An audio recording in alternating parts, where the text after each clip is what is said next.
Tindak kekerasan terhadap pekerja rumah tangga atau PRT merupakan kejahatan terhadap manusia yang tidak dapat ditoleransi dan kasusnya terus bertambah di Indonesia. Banyaknya kasus kekerasan terhadap PRT di Indonesia menunjukkan bahwa PRT merupakan kelompok marginal yang paling rentan mendapatkan perlakuan tidak adil dari majikannya. Kekerasan tersebut antara lain penganiayaan, perkosaan, pelecehan seksual, dan sebagainya. Sampai saat ini belum ada kejelasan regulasi yang dapat memberikan perlindungan bagi pekerjaan mereka. Hingga kini, peran PRT belum diakui setara dengan tenaga kerja lainnya seperti pekerja pabrik atau buruh perusahaan. Bahkan masyarakat umum masih lebih cenderung menggunakan istilah pembantu daripada pekerja untuk menggambarkan PRT. Akibatnya, PRT seringkali dianggap sebagai bagian dari sektor informal, sehingga upaya untuk memperoleh hak pekerja pun terbatas. Masalah yang dihadapi PRT tidak tercakup dalam peraturan tenaga kerja yang berlaku, sehingga mereka tidak mendapatkan perlindungan hukum yang setara dengan rekan PRT yang bekerja di sektor lain seperti pabrik atau perusahaan. RUU PPRT sudah memiliki perjalanan yang sangat panjang hingga 19 tahun lamanya, dan hingga kini masih mangkrak pada tahap pembahasan oleh DPR.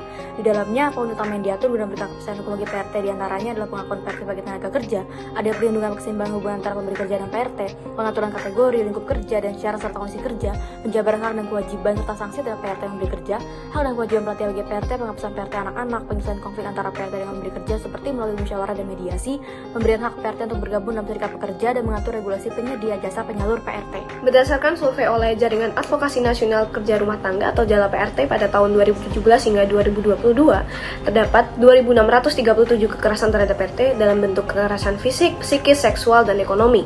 Selain itu, terdapat PRT yang dalam seminggu bekerja lebih dari 40 jam.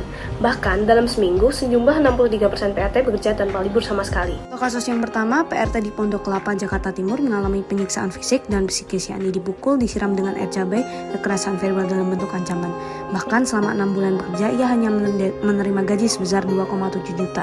2. PRT di Bengkulu Utara disiram oleh majikannya dengan air panas, air cabai, ditusuk dengan besi, leher diikat dengan kabel setrika, dan dipukul di bagian mata. Bahkan ia juga tidak memperoleh gaji selama kerja dan diancam agar tidak memberitahukan kepada siapapun atas kejadian tersebut. Ketiga, PRT di Bali disiram air mendidih oleh majikannya dan selama 7 bulan bekerja, ia belum menerima gaji sepeser pun.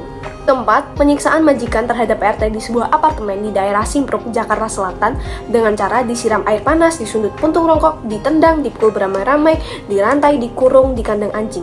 Yang terakhir, seorang PRT dimarahin hingga dipukul menggunakan pipa peralon air dan gagang sapu. Bahkan selama 9 tahun, ia tidak menerima gaji sepeser pun.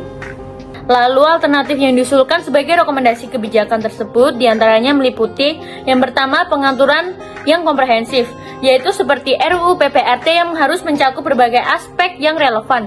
Yang pertama seperti jam kerja, upah yang adil, cuti, jaminan sosial, hak kesehatan, dan perlindungan dari kekerasan. Lalu yang kedua seperti peningkatan kesadaran dan pemahaman.